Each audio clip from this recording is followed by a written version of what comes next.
Biasanya kitab-kitab terjemahan Wahabi itu memang cukup provokatif dan dengan narasi yang memang siapapun yang nggak pernah mondok pasti tertarik. Misalnya begini, cerita bid'ah misalnya. Iyyakum wa muhdatsatil umur fa inna kulla bid'atin dhalalah wa kulla dhalalatin finnar misalnya gitu. Wa kullu muhdatsatin bid'ah wa kullu bid'atin dhalalah wa kullu dhalalatin finnar. Ada yang baca wa kullu bid'atin dhalalah wa kullu dhalalatin finnar. Terus beliau meneruskannya begini, kata bin Bas. Hadza huwa Rasulullah. Hakama bi annal bid'ah kullaha dhalalah.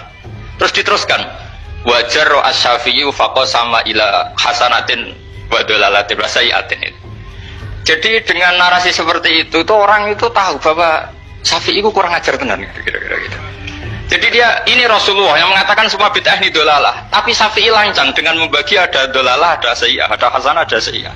Ini aneh katanya. Wong Rasulullah yang Nabi saja bilang satu, semuanya dolalah kok dia bilang dua. Kan? Diredasikan jaro'ah, kira-kira makna sedannya yang lama atau berani. Sehingga orang mesti tanya, kenapa sih tidak ikut Rasulullah saja? Tapi ini satu ilmu, setidaknya ilmu perdebatan, bukan ilmu hakiki, karena kita tidak tahu yang diridhani Allah yang mana. Tapi kemudian Sayyid Muhammad dalam kitab Abwaabul Faros juga dalam kitab-kitab beliau menyanggah itu dengan mengatakan jika makna bid'ah adalah yang nggak pernah dilakukan Rasulullah, itu salah besar. Terus beliau cerita sekian, termasuk yang diceritakan adalah ada seorang sahabat ketika sholat dengan Rasulullah tidak pakai doa mainstream. Yaitu ketika itidal sahabat tadi bilang alhamdulillah hamdan katsiran thayyiban mubarakan fi. Setelah itu setelah Nabi habis sholat umul qail, siapa tadi yang melafadzkan itu? Semua sahabat diam karena takut disalahkan. Tapi apa yang dikatakan Nabi? Tidak, saya tidak akan menyalahkan. Saya tadi melihat isna asra malakan. Saya tadi melihat 12 malaikat. Yabtadiruna ayyuhum yaktubu awwalu. Semuanya itu bergegas siapa yang nulis awal. Terus kata sahabat tadi, ha anada ya Rasulullah. Padahal ini satu kalimat yang bahkan Rasulullah tidak mengajarkan dan Rasulullah bahkan iskal kenapa ada kalimat itu, tapi toh dibenarkan oleh Allah dan Rasul.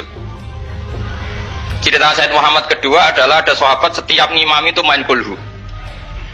Wah ngimami apa saja main kulhu. Singkat cerita makmumnya itu gerutu, ini orang kok main kulhu terus ini. Setelah dilaporkan ke Rasulullah, ditanya sama Rasulullah, kenapa kamu main kulhu? Ini dilaporkan ke saya. Kata si musolli tadi, imam tadi, di annaha sifatur rahman. Dalam surat itu semua sifatnya Allah, maka fa'ana uhibbuha, saya senang itu. Apa kata Rasulullah? Saya disuruh bilang Allah ke kamu bahwa Allah mencintai kamu karena kamu mencintai kulhu. Terus keterusan sampai sekarang itu orang-orang NU baca kulhu terus itu. Karena sekali baca idza samsu kuwirat mesti keponting gitu. Tapi artinya itu dibenarkan Rasulullah min ghairi sabqi ta'limin minhu, tanpa ada pelajaran dari beliau. Runtuhlah teori bid'ah bahwa bid'ah adalah semua yang nggak pernah dilakukan Nabi, diajarkan Nabi. Nyatanya beberapa kali Nabi membenarkan sesuatu yang belum pernah diajarkan oleh beliau.